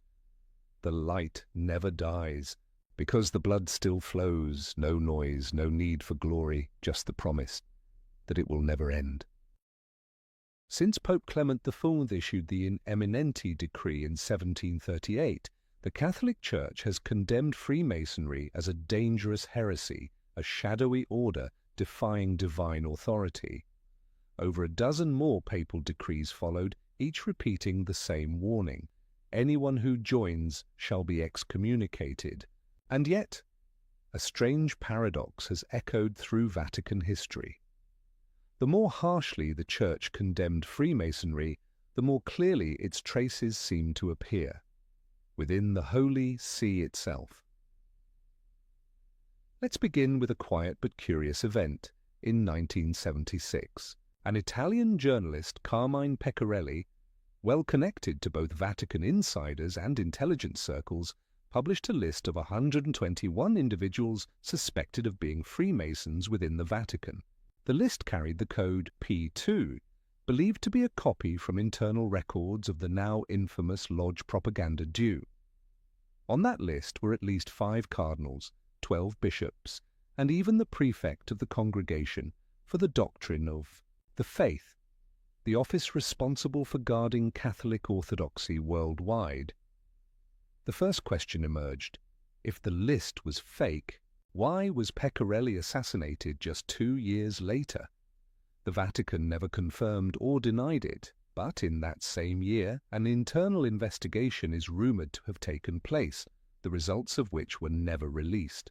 What followed, however, was a wave of retirements, unexplained reassignments to distant posts, and disappearances from official Vatican directories.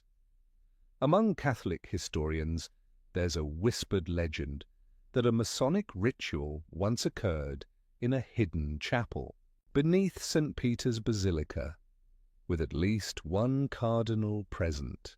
The ritual, they claimed, was not meant to oppose the Church, but to bind reason with faith. When it ended, the presiding figure carved a single phrase into the stone wall, and then vanished from the Church's hierarchy. The phrase read, "God does not fear the light, only those who create shadows do." Over the years, square and compass symbols and the letter G have mysteriously appeared, etched into stone corridors of the Vatican, only to be chiseled away without explanation. Some Latin manuscripts describe spiritual light rituals that appear nowhere in Catholic liturgy, yet mirror the structure of high-degree Masonic rites. One peculiar handwritten document found in the Vatican Library once read, "3 once stood, bearing marks of both worlds, and lit a candle in the darkness of the white stone." The translator suggested white stone meant the Vatican, but the identities of the 3? Unknown, or perhaps unspoken. The Vatican clergy have always publicly denied any connection to Freemasonry, but the world does not operate by denial. It operates by traces, and the traces remain.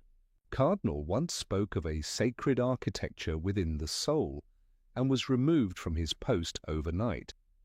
A Spanish priest published an essay titled Faith and Geometry, and then was reassigned to South America for unclear reasons. See, Jesuit monk once held an original manuscript of Giordano Bruno, the philosopher executed for believing that the universe was an infinite design. The manuscript vanished after the monk's death, so are the Freemasons inside the Vatican? The true answer doesn't lie in who was caught. It lies in who never needed to hide. If they exist, they are not enemies of the Vatican. They do not seek to manipulate the Church. They are simply those who guard a single, flickering flame inside a place long accustomed to the shadows of power. And perhaps, for them, the Vatican is not the fortress of faith. It is reason's final test. Every religion has its scripture, every nation has its constitution, but Freemasonry, a brotherhood that claims no God, pledges to no crown, has endured through a strange system of transmission, not through books, not through laws, but through scattered fragments, hidden in stone walls, painted on ceilings, and whispered in silence. They call it the language of light. Not a code, not a secret tongue, but a way of seeing the world, as if every shape held a second meaning, waiting for the eyes that could read it. Imagine stepping into an old room. No one is there, no papers, no books, just a wall bearing the symbols of the compass and square. To an outsider, it's geometry.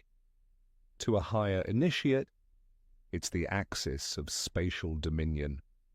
You see light streaming from a dome to the floor.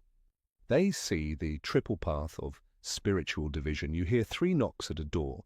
They hear the rhythm of a ritual, from darkness to understanding. This language is not meant to conceal. It exists to filter. In an underground vault beneath the city of Munich, a strange map was discovered after World War II. It showed no countries, no place names, only a spiral radiating outward from a center, marked with triangles, circles, and crossing lines like a broken compass. Etched in tiny Latin letters at the corner, Loquitur qui tacet, videt qui non querit. The silent one speaks. The one who does not seek, sees. When placed under ultraviolet light, the map revealed a repeating sequence of symbols in mathematical form, coordinates aligning with ancient lodges from Jerusalem, Rhodes, Paris to Edinburgh. But at the center of the spiral, where all lines narrow inward, the coordinates vanish, replaced by a single symbol of the all-seeing eye, crossed by 2 black lines. Lower-level Masons were never shown the map. Mid-level initiates were told. It was a puzzle without an answer. But those at the higher levels knew the map leads nowhere, because it does not point to a place. It points to a moment, and that moment is not in history. It lives in the instant when someone first dares to ask, is everything I see distorted by how I've learned to see? The greatest language of Freemasonry has never been its visible symbols. It is how one relearns the world through 3 things: geometry, light, and silence. One member once said, if you ask, where is the truth? They will show you a symbol. But if you ask, why do we need symbols to ask? They will lead you to a blank wall and smile. In an anonymous ritual held in Prague in 1957, a young man was brought into a room with no windows. In the darkness, at the center of the floor, sat a single stone. On it was carved, "No map will ever lead you to the destination, but you are the map that someone else is walking through." The young man remained silent through the entire rite. When asked afterward how he felt, he said only, "I understood nothing, and that's how I knew I had begun." That silent map may still exist somewhere today, not in museums, not in sealed vaults, but perhaps in the gaze of a stonemason studying a form, or in the tiny pause between two knocks, or in the refusal to answer a question because the question itself is flawed, and that is why Freemasonry still endures.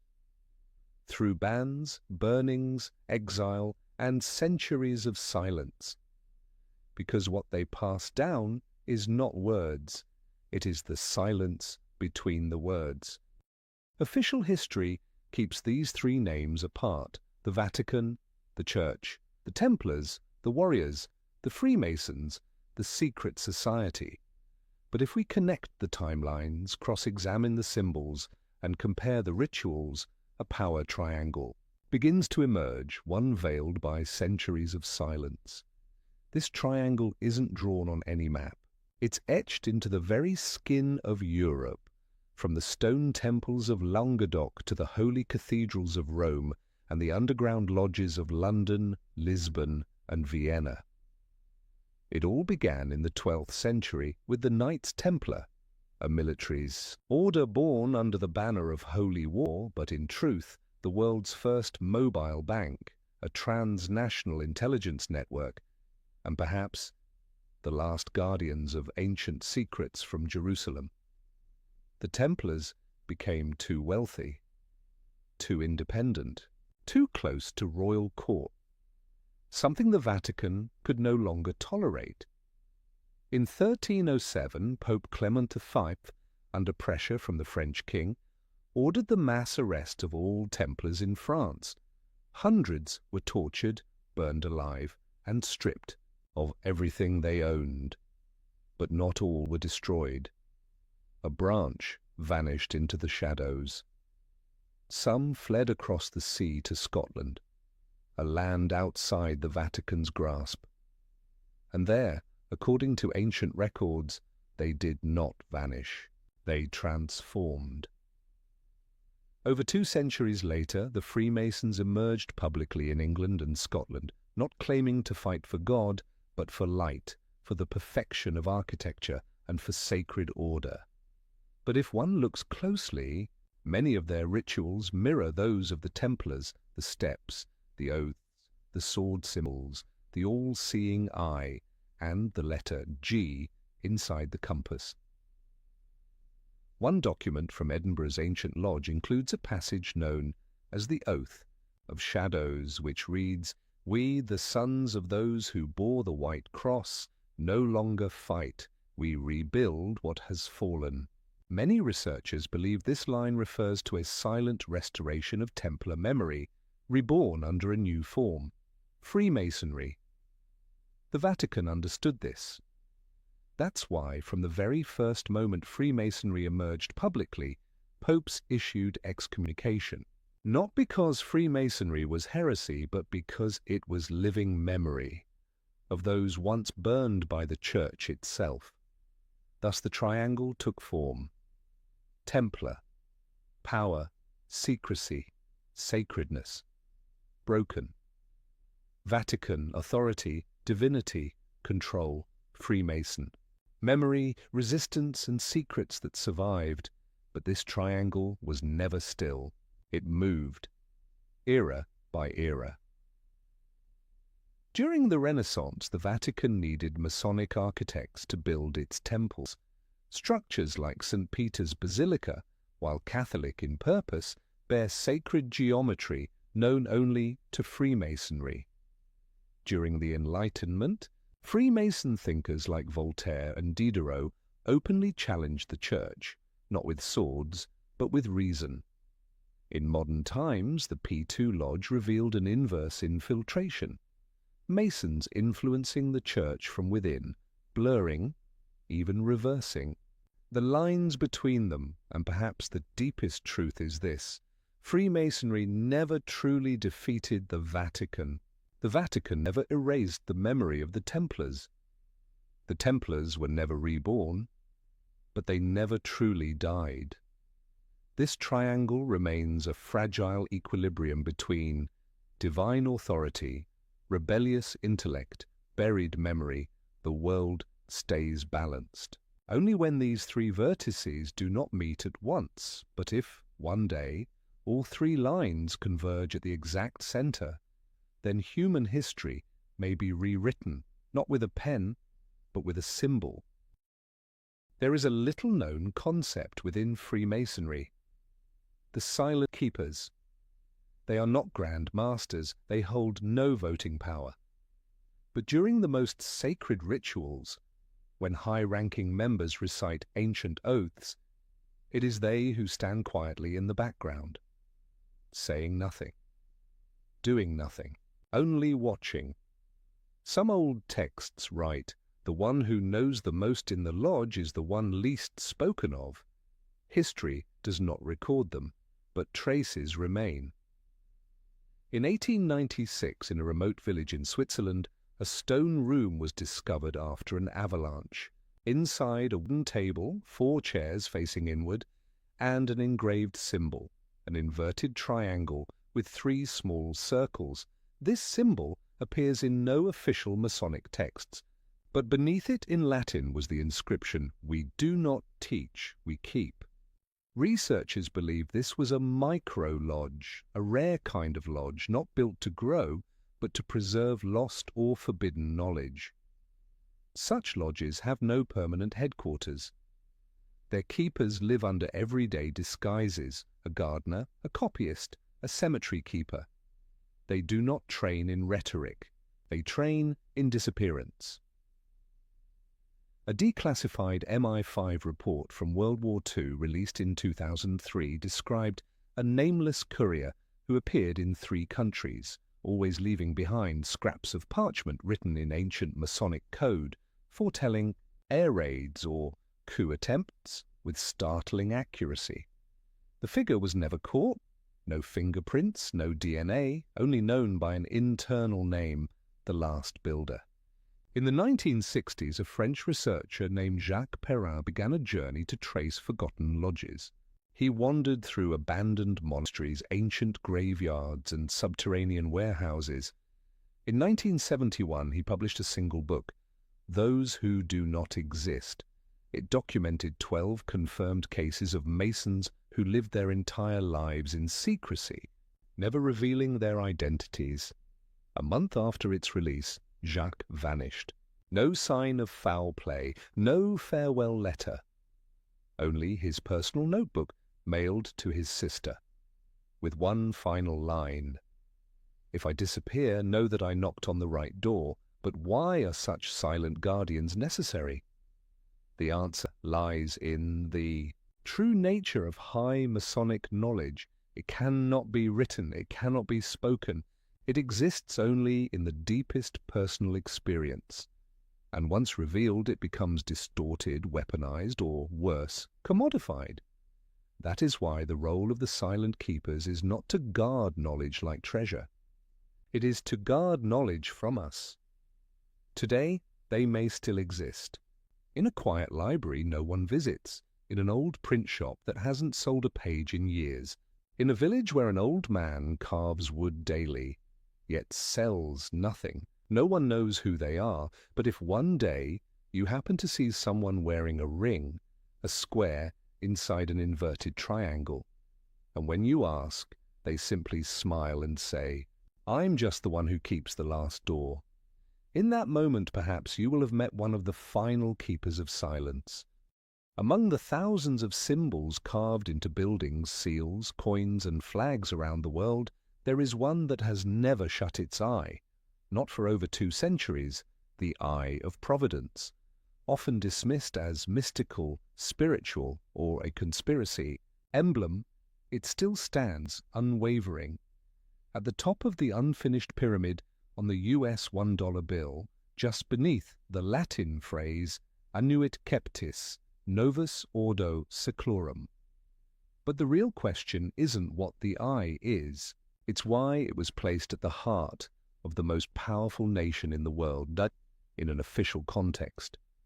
and why no one seems willing to explain its true meaning. During the American Revolution, many founding fathers were known or suspected.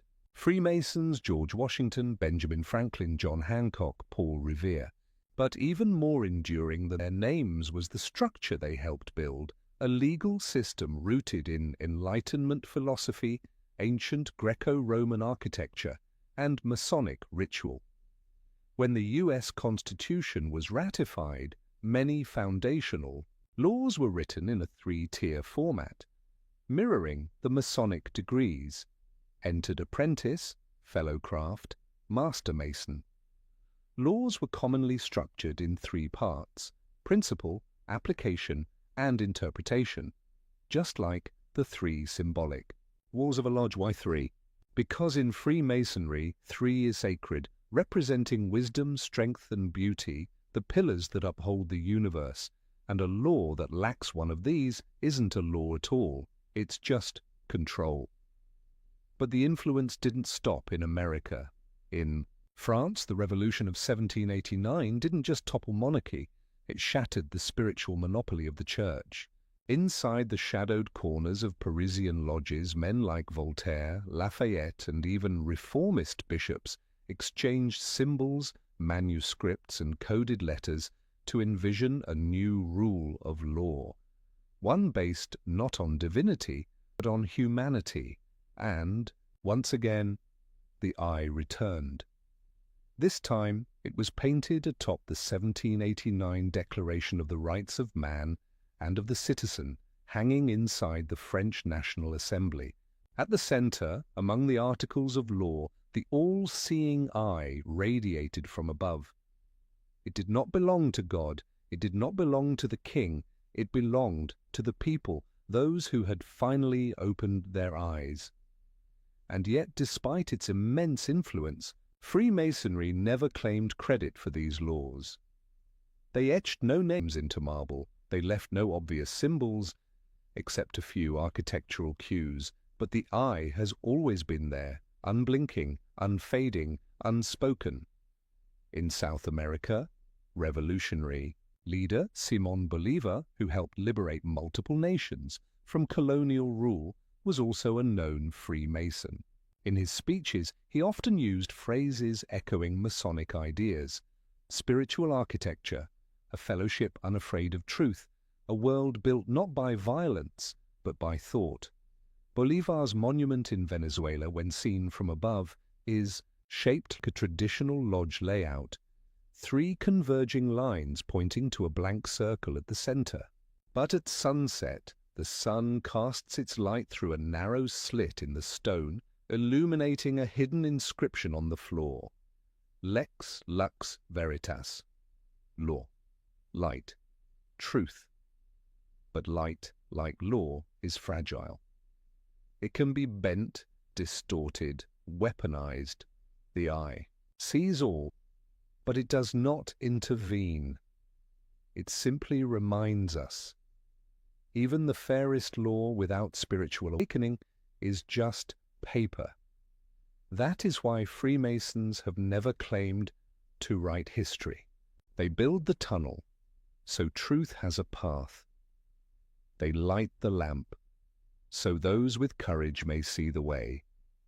And they place the eye above, not to intimidate, but to remind those who write laws, who pick up the pen.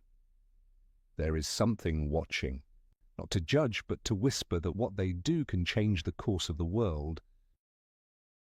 There is a form of control that needs no violence, no propaganda, no censorship.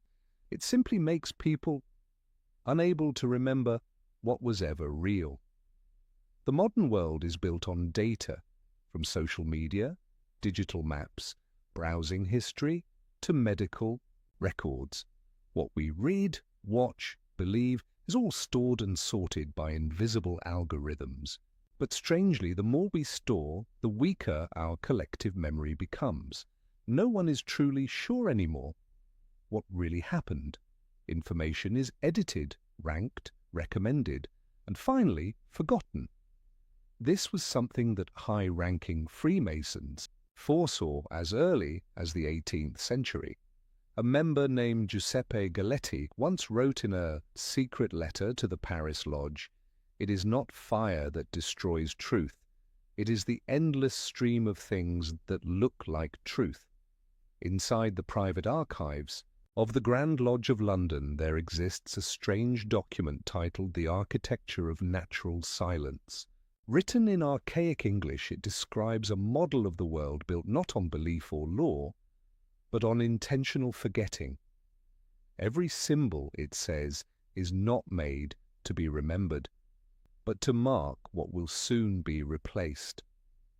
Every monument, every crisis, every media war are bricks in a massive structure where nothing important lasts. And in that structure, the Freemasons are no longer a secret society. They are a memory buried inside society's short-term attention span. Today's world erases history on its own. Articles vanish, timelines refresh, events get replaced, names disappear from the trending feed.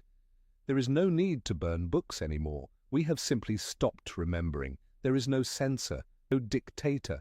We are the ones who choose to forget. In 2015, at a closed-door gathering in Vienna, a group of scholars, engineers, and former European Lodge members issued a warning. Digital storage can no longer preserve ideas. It keeps images, sounds, numbers, but cannot hold on to meaning, context, or spiritual depth.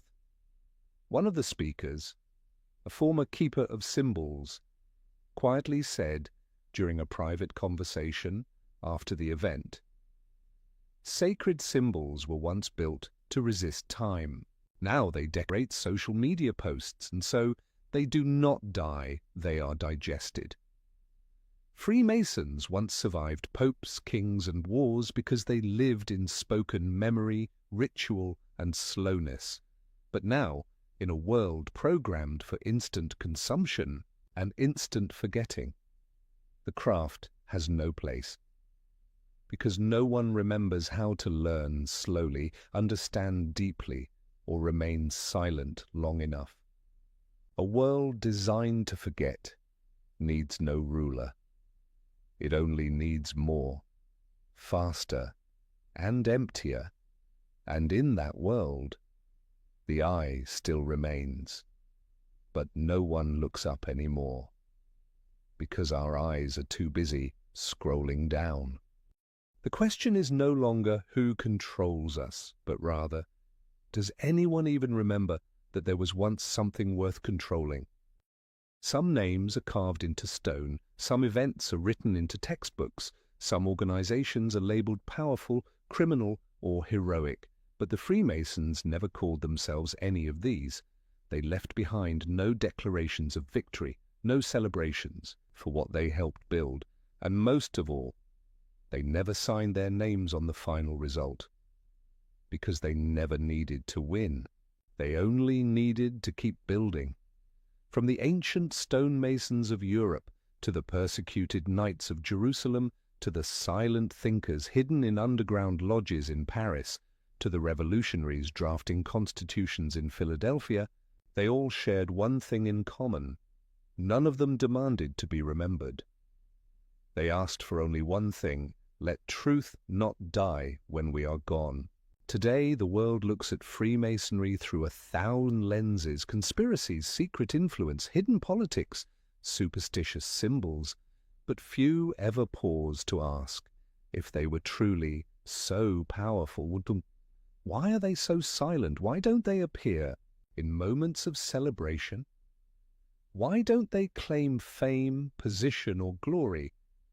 Why do so many high-ranking members live quietly and die in obscurity? Why do true lodges forbid filming, interviews, or promotion? The answer lies in a short sentence from the new charter of the Edinburgh Lodge, dated 1743. A true builder does not raise temples for himself. And that's why in every age, in every civilization, there's always a shadow behind the great turning points. No banners, no throne, just someone with a blueprint, observing, suggesting, then stepping away, not to control the world, But to help it stay in balance, we spoke of sacred cathedrals with no architect's name, constitutions shaped with strange geometric precision, revolutions that sparked at just the right moment, symbols no one dares to fully explain, and meetings with no photos, no transcripts, no trace. These are not marks of domination, they are footprints of builders in the dark, not ruling, but preparing. Not for today, but for generations not yet aware of what they'll need. Because the world will forget again. Empires will fall again, truth will be twisted again, and humans will keep searching for meaning in the chaos. But maybe, when it all collapses, a builder will appear once more, quietly picking up fallen bricks and beginning again, without name, without reward, without history, only with a blueprint, still intact after centuries. The Freemasons don't need you to believe them, and they don't fear being misunderstood because they know those who need to understand will seek, those who are meant to forget never will remember.